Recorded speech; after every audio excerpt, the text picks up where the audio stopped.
Hey guys, welcome back to Dio and Mike Hi. Podcast, where we are being rooted in truth. And led by the Spirit. Hallelujah. Come on. This is a nice setup, by the way. A new setup. A new setup, and thankful for our team, Ya, ke Monmon dan Eka. thank you so much guys. And hari ini kita mau ngebahas satu topik seru banget nih, dan gue Betul. yakin ini sangat relate untuk anak-anak Gen Z juga. Betul. Judulnya adalah Cancel Culture Is cancer culture. Budaya cancel itu sebetulnya budaya yang Merusak ya? merusak cancer. Iya, Gitu merusak, it's toxic. Tapi sekarang sadly it becomes the norm. It is. Dan seringkali kita ngelihat cancel culture itu, well bagi yang belum tahu mungkin penonton apa sih cancel culture? Iya. Itu adalah sebuah budaya, sebuah kebiasaan yang dimulai dari setidaknya pengamatan saya dari tahun 2016 ketika di Amerika ada kejadian pembunuhan George Floyd. Yes. Dan akhirnya melahirkan kegerakan BLM, Betul. Black Lives Matter. Iya. Yang sebetulnya bagus, Bagus. untuk mendukung bahwa jangan ada rasisme Ya. dan jangan ada perbedaan treatment Betul. hanya karena perbedaan warna kulit. Tapi akibatnya menjadi sebuah cancel culture di mana semua kegerakan yang atau orang-orang pribadi, kelompok, grup yang sebetulnya bukan zaman itu, mungkin zaman dulu Betul. berhubungan dengan rasisme diboykot. Betul. Jadi ini kegerakan yang meng-cancel, yang memboikot, yang membuat public shame, Betul. yang mengajak orang untuk ayo cancel, ayo boykot, ayo humiliate atau buat mereka malu karena sesuatu yang Ya. dilakukan di masa lalu. Dan yaitu adalah rasisme. Sebetulnya yang Pastor Dio katakan tadi, ironisnya George Floyd sendiri kalau kita bicara tokoh tersebut, dia itu sebenarnya seorang kriminal loh. Yang Iya. ditangkap polisi, Iya. cuma dengan kekerasan yang eksesif, Kekerasan akhirnya orangnya eksesif. mati gitu loh. Iya, betul. Tapi George Floyd sendiri bukan seorang saint, seorang yang tidak memiliki kesalahan. Iya. Kejadian itu terjadi juga karena dia adalah seorang kriminal gitu. Iya. Tapi dampaknya adalah karena betul yang disuarakan adalah untuk melawan rasisme, tapi akhirnya bahkan yang menjadi akar bangsa Amerika, termasuk pendiri-pendiri bapak bangsa, Iya. presiden pertama, yang memang pada zaman 1800-an waktu itu masih memiliki budak-budak ya, slavery masih ada. Jadi kesannya seperti semua jasa yang baik dari pendiri bangsa itu dihilangkan. Dihilangkan semua. Karena mereka Di-cancel. adalah orang-orang yang memiliki budak pada waktu itu. Iya. Nah, jadi kita hari ini mau melihat balance-nya, saudara. Dan betapa sekarang banyak anak-anak muda yang akhirnya ya kita tidak bisa memungkiri bahwa ada kesalahan, Iya. ada kelemahan, Iya. ada kekurangan dari generasi-generasi yang sebelum. Iya. Tapi kalau kita memeluk cancel culture ini tanpa mengerti perspektif kebenaran firman, ternyata fondasi landasannya sudah bukan lagi keadilan Iya. yang berdasarkan kasih, pengampunan, tapi keadilan yang landasannya adalah kebencian, pemberontakan, dan bahkan tidak menghormati yang sepantasnya tetap perlu dihargai dan dihormati. Iya. Nah, saudara, kita dalam episode ini kita nggak akan bicara mengenai tokoh politik, Iya. kita nggak akan bicara apa yang sudah terjadi kita akan mau lihat dari Alkitab. Firman. Memang nggak ada kata cancel culture di Alkitab, Iya. tapi kita mau bicara mengenai kehidupan Nuh. Iya. Kita akan bicara mengenai kehidupan Nuh, khususnya setelah air bah Surut. surut, Iya. dan apa yang terjadi dengan Nuh dan ketiga anaknya Sem, Iya. Ham, dan Yafet. Yes. Kita mau baca bersama, saudara, dari Kejadian pasal 9. Oke. Ayat yang ke-18 sampai yang ke mungkin 28? 28 ya. Iya. Anak-anak Nuh yang keluar dari Bahtera ialah Sem, Ham, dan Yafet. Ham adalah bapak Kanaan. Yang tiga inilah anak-anak Nuh, dan dari mereka inilah tersebar penduduk seluruh bumi. Nuh menjadi petani, dialah yang mula-mula membuat kebun anggur. Setelah ia minum anggur, mabuklah ia dan ia telanjang dalam kemahnya. Maka Ham, bapak Kanaan itu, melihat aurat ayahnya lalu diceritakannya kepada kedua saudaranya di luar. Sesudah itu Sem dan Yafet mengambil sehelai kain dan membentangkannya pada bahu mereka berdua. Lalu mereka berjalan mundur. Mereka menutupi aurat ayahnya sambil berpaling muka. Yeah. Sehingga mereka tidak melihat aurat ayahnya. Setelah Nuh sadar dari mabuknya dan mendengar apa yang dilakukan anak bungsunya kepadanya, berkatalah ia, terkutuklah Kanaan. Hendaklah ia menjadi hamba yang paling hina bagi saudara-saudaranya. lagi katanya, terpujilah Tuhan Allah Sem, tetapi hendaklah Kanaan menjadi hamba baginya. Iya. Allah meluaskan kiranya tempat kediaman Yafet dan hendaklah ia tinggal dalam kemah-kemah Sem, tetapi hendaklah Kanaan menjadi hamba baginya. Nuh masih hidup 350 tahun sesudah air bah. Jadi di sini kita mau ngebahas, nanti di akhir saudara akan melihat kenapa kita namakan ini cancel culture.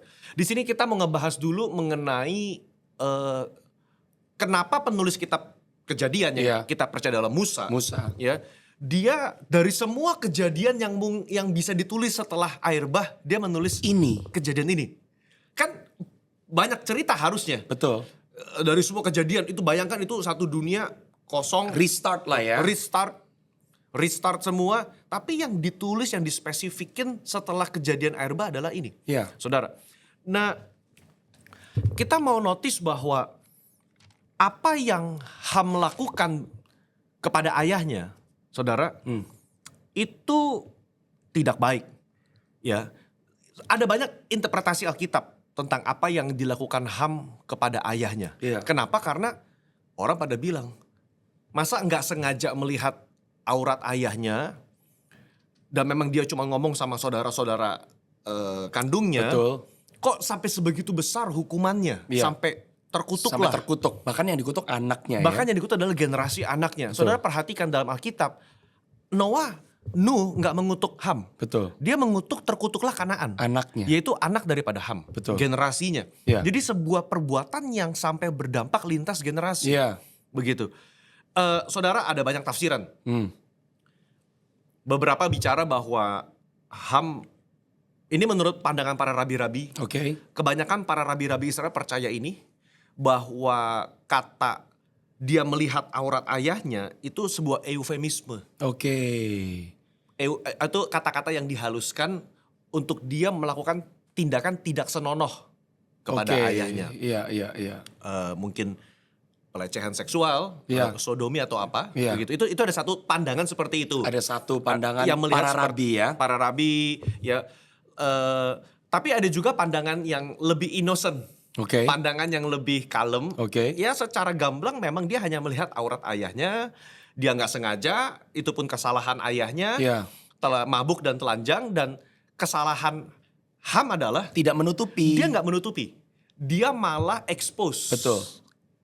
Kemaluan ayahnya, aurat ayahnya kepada saudara kandungnya. Iya. Mempermalukan. Iya. Gitu.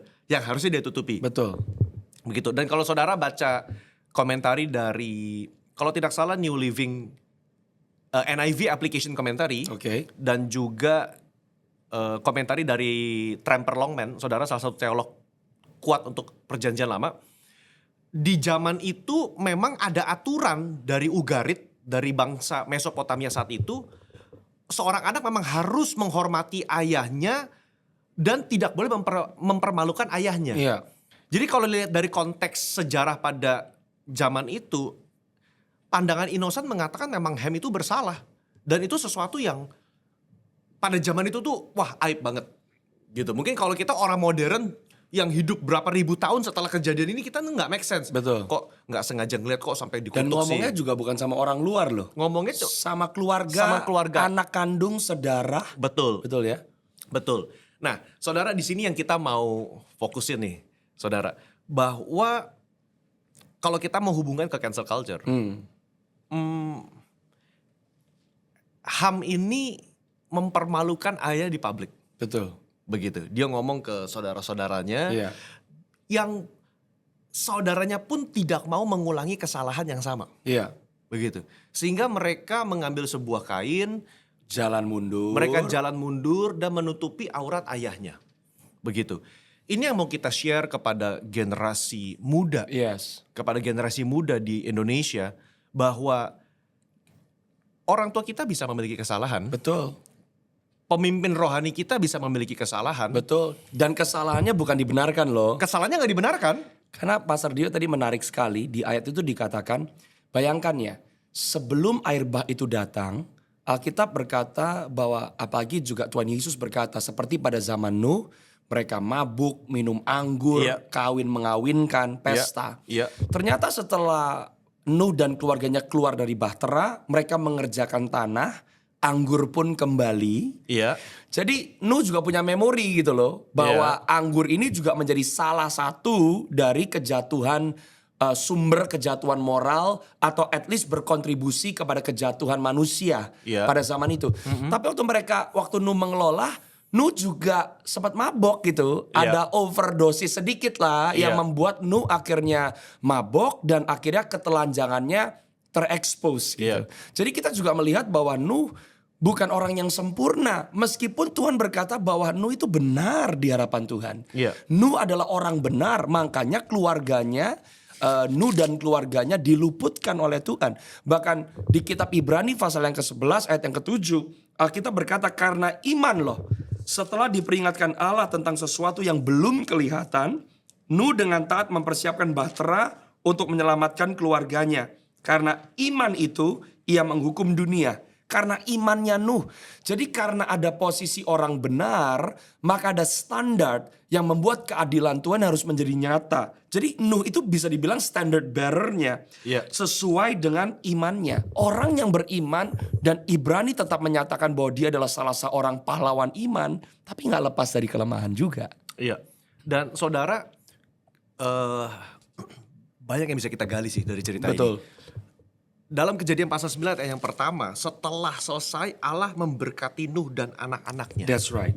Allah memberkati Nuh dan anak-anaknya loh. Diberkati, yes. Ya. Sama seperti Kejadian 1, istilahnya apa yang hilang dari Adam diulang gitu loh. Apa yang hilang dari Adam diulang gitu. Betul. Dan Kejadian 9 ayat 9, Tuhan melakukan perjanjiannya kembali dengan Nuh. Yes. Aku mengadakan perjanjianku dengan kamu dan dengan keturunanmu. That's right. Begitu. Jadi saudara, tapi kita melihat bahwa Israel melawan Kanaan. Iya. Gitu. Jadi kalau kita ngeliat, ini kita ngomong sejarah Alkitabnya dulu ya. Iya. Saya berpikir salah satu alasan kenapa kalau saudara perhatikan dari semua anaknya Ham, yang di single out tuh cuman Kanaan. Kalau kita lihat Kejadian 10 ayat yang ke-6, Ham tuh punya beberapa anak. Keturunan Ham ialah Kush, Misraim, Put, dan Kanaan. Iya. Tapi kenapa yang difokuskan itu Kanaan? Iya. Begitu. Ya, saya baca beberapa buku, mereka berkata bahwa memang penulis kitab Kejadian lagi mau single out bahwa dari awal itu alasan kenapa Tuhan minta anak-anak Israel itu untuk menduduki tanah Kanaan.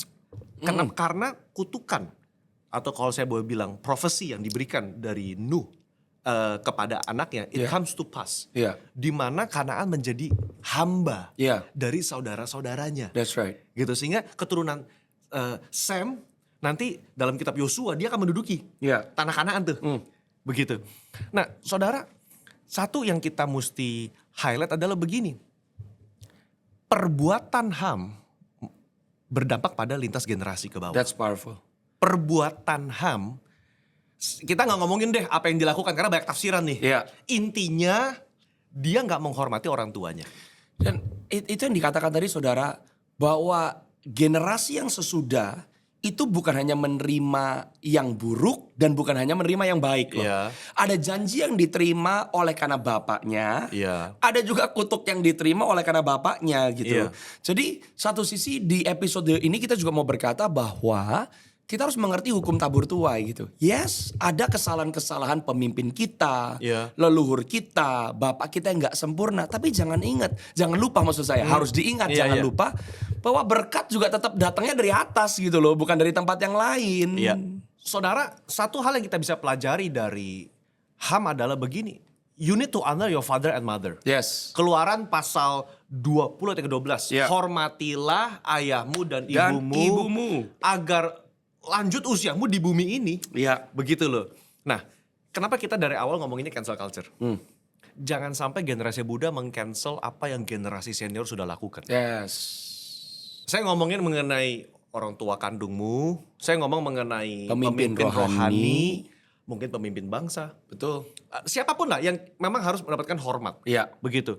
Kita bisa nggak menyetujui Betul. perbuatannya, tapi kita nggak perlu seperti Ham Iya. mengekspos, Bahkan mengolok-olok. bahkan mengolok-olok. Saudara, Sem dan Yafet tidak mau mengambil bagian dalam perbuatan Ham. Yes. Mereka nggak mau ikutan menabur perbuatan dosa yang dilakukan oleh Ham. Betul. Sehingga mereka mengambil kain, mereka secara hormat berjalan mundur untuk menutupi aurat ayahnya. I think that's a very beautiful picture untuk kita melawan cancel culture. Pastor Dio, saya baru realize ya. What's awesome, apa yang Sem dan Yafet lakukan, apa yang mereka tabur, apa yang mereka tuai, berkat loh. Yang mereka tuai adalah berkat yang spesifik yang disampaikan oleh Nuh. Mereka juga sadar bapak mereka mabuk. Keadaan bapak mereka yang di dalam keadaan lagi pingsan karena mabuk dan telanjang. Yeah. Mereka juga ada di situ gitu loh. Yeah. Tapi mereka memilih untuk mengambil keputusan yang benar. Well, ketelanjangannya tetap telanjang. Yeah. Apa yang mereka lakukan? Yeah. Menutupi. Yeah. Dan ini powerful, kenapa? Bukankah 1 Korintus 13 ayat yang ke-13 berkata bahwa ada iman, pengharapan, dan Yeah. kasih. Dan yang terbesar ialah kasih. terbesar Dan ialah kasih menutupi segala sesuatu. Wow. Ada kata kasih menutupi segala sesuatu. Wow. Jadi bagaimana? Bukan berarti Nuhnya nggak salah, bukan berarti Nuhnya jadi nggak mabok gitu. Sepertinya kesannya Sem dan Yafet memungkiri bahwa ayahnya mabuk, ayahnya pingsan, ayahnya lagi teler, no. Tapi mereka memilih untuk menghidupi sebuah prinsip kerajaan yang lekang waktu yang namanya adalah kasih. Kasih menutupi segala sesuatu. Kasih tidak berkata bahwa kesalahan itu tidak ada, tapi kasih memilih untuk tetap mengambil prinsip kebenaran yang berkata menghormati, hormati yang perlu dihormati. Right? Ya. Jangan lakukan kesalahan yang memang adalah kesalahan, tapi kasih menutupi segala sesuatu. Kalau kita merenungkan dalam konteks pergerejaan di Indonesia dengan sosial media yang ada, saudara, jangan sampai kita juga teman-teman sebagai content creator, Ya. teman-teman influencer, Ya. atau rohani, gram, pastor, gram, Ya. kita juga mempermalukan sesama orang percaya Come begitu on. di sosial media. Buat apa? Yes. Begitu loh. Kita malah menghancurkan kerajaan Allah itu sendiri. Dan kita juga nggak Gitu bisa loh. pungkiri generasi muda mungkin mendengar cerita-cerita tentang hamba-hamba Tuhan Ya. that fell from grace, Ya. yang memulai atau melakukan suatu perkara yang luar biasa, tapi karena namanya di dalam kapasitas publik dan juga dampaknya luas, tentu kan yang dilihat bukan hanya yang baiknya saja, Iya. the good, the bad, and the ugly. Iya. Tapi seringkali kita tabiat manusia, karena Alkitab juga berkata bahwa hati manusia ini corrupted.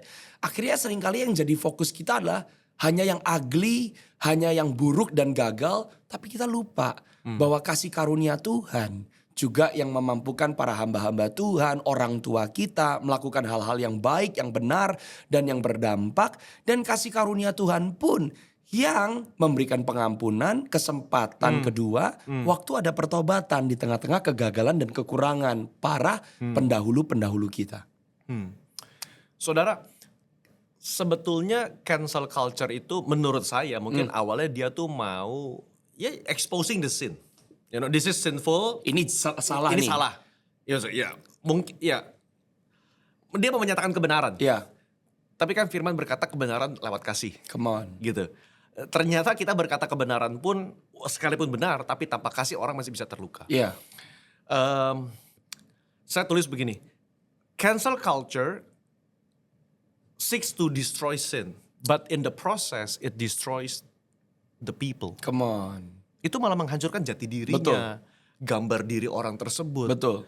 Siapa sih yang mau di publicly humiliated? Humiliated. Siapa yang mau? Ya, Saya jadi keingetan, saudara, yang menyeret-nyeret perempuan yang kedapatan berbuat zina itu adalah orang-orang agamawi. that's right.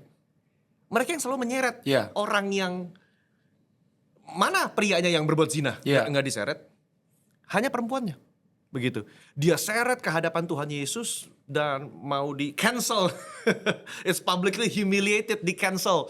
Ini orang salah. Ini harusnya dilempar batu. Itu bukan di cancel, malah mau dibinasakan. That's right. Begitu. Jadi jangan sampai kita punya teman, kita punya saudara salah, kata Tuhan Yesus tegurlah 4 mata dulu. Iya, Tegurlah 4 mata dulu. motivasinya itu Motivasinya. ya. Dan caranya, you know the moment you said that Pastor Dio, suddenly a statement just came. Kita itu Tuhan tuh nggak cancel kita loh waktu kita berdosa. Yeah. Tapi apa yang dia lakukan? Dia reset kita. Ya, dia How about redeem. instead of cancel culture, it's about restart culture. Yeah. Reset. Oke, kita melihat mungkin yang kayak beberapa tahun yang lalu di Amerika adalah orang-orang mau menyuarakan keadilan dan berkata, hey, mungkin kita hanya mengeluh-elukan keberhasilan atau awal mula bangsa Amerika Yeah. yang kokoh, yang luar biasa. Tapi orang-orang nggak sadar bahwa mereka juga melakukan injustice, Yeah. bahwa ada orang yang tertekan. Tapi instead of seperti tadi dikatakan Pastor Dio, kita mau humiliate, bahkan sampai akhirnya mematikan karakter orang-orang tersebut. Why not kita berkata, kita bersyukur untuk Yeah. apa yang Tuhan lakukan. Kita belajar dari kesalahan yang terjadi di masa lalu tapi melihat ke masa depan.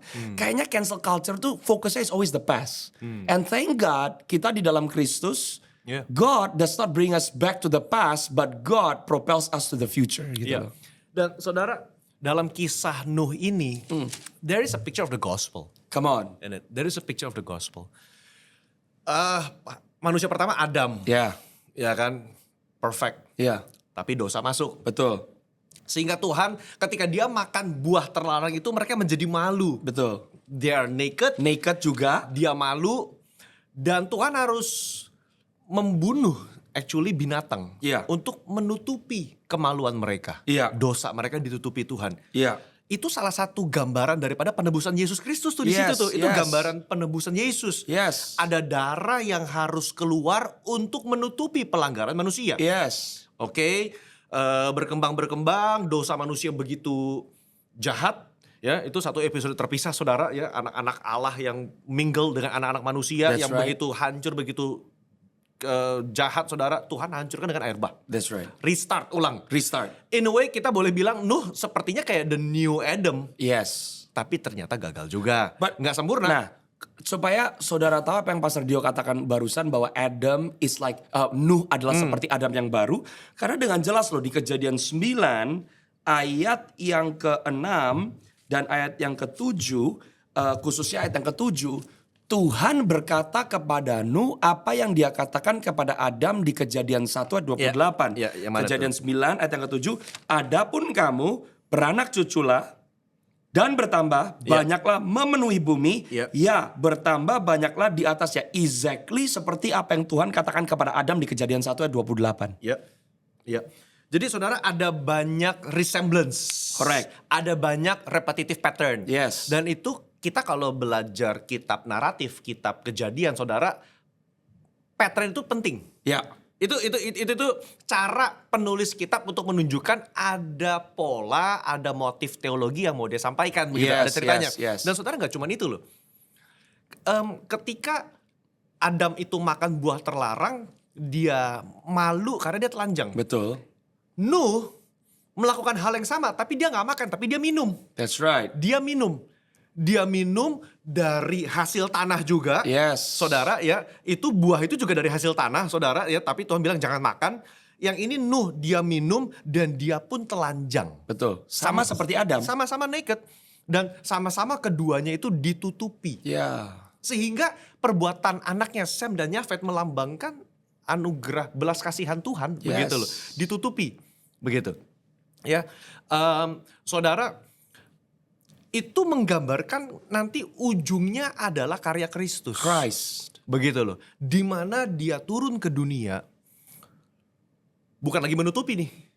Karena darahnya lebih tinggi daripada darah binatang. Saudara, darah Kristus penebusan di atas kayu salib, dia menghapuskan.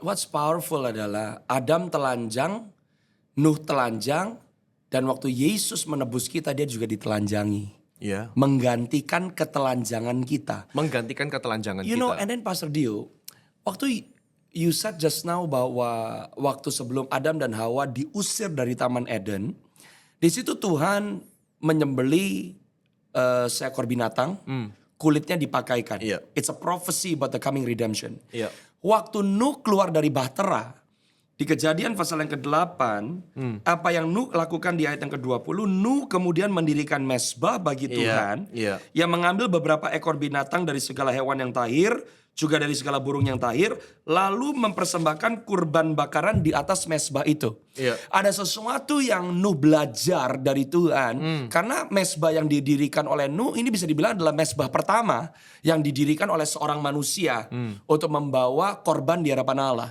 Tapi perhatikan saudara, waktu kalau kita mau gambarkan seperti yang Pastor Dio katakan, bahwa waktu Nuh diselamatkan dan Nuh akhirnya keluar dari bahtera, restart, new creation, Yeah. new man, membuat perjanjian. Tuhan menetapkan Nuh, akhirnya keturunannya kembali mempopulasi bumi, dan Nuh menjadi orang yang juga establishing the kingdom of God on the earth. Dia belajar mempersembahkan mezbah. Yeah. Dia belajar untuk mulai menyembah Tuhan. Yeah. Tapi bukan berarti Nuh jadi orang yang sempurna loh. Enggak. Ya. Kita pun demikian. Kasih karunia Tuhan yang membuat kita bisa restart, reset, bukan di cancel oleh Tuhan. Kita belajar mengasihi Tuhan, mempersembahkan mezbah, tapi kita pun tidak dijadikan sempurna, layak dan benar karena apa yang kita persembahkan. It's still because of the mercy of God. That's right. That's Yeah. right. Jadi saudara, kisah Nuh ini meng-highlight sebetulnya atau sebagai sebuah tipologi dari karya Kristus yang akan datang. Yes. You know what? Saya ketika kita ngomongin cancel culture again back karena tema kita adalah cancel culture. You know, Jesus was cancelled, so you and I, we don't have to be Hallelujah. cancelled by God. Yeah. That's right. Look at Jesus. Ketika Ham mengekspos kemaluan aurat ayahnya, Ya. mempermalukan ayahnya kepada saudara-saudaranya. Ya. Yesus turun ke dunia, dia di publicly humiliated. Kalau dia adalah anak yang sulung dari antara kita semua, Ya. maka dia he come into his own, tapi dia di publicly humiliated di hadapan saudara-saudaranya That's juga. right, that's Saudara. right. Ini ada sebuah cerita kisah Injil di situ begitu, Iya. loh, saudara. Dan Yesus di cancel sampai begini loh, dia bikin mujizat, dia baik, dia ngajar, Dia nolong dia orang. nolong orang, dia ngusir setan. Just because of that, mungkin karena dia ngomong I am hancurkan, the son of God. I am the son of God, hancurkan bait suci ini In 3 days. in 3 days. Itu kan accusation yang dituduhkan kepada dia waktu Betul. saat dia di mahkamah agama, saudara. Dan Yesus nggak deny, dia diam aja. That's right. Seperti domba yang keluh, dibawa ke tempat pembantaian. Dan saudara, pada ujungnya apa? Dia di cancel sampai sama satu society, satu masyarakat netizen pada zaman itu. Saudara, dibawa keluar kota, disalibkan, bye-bye. That's Cancel. right.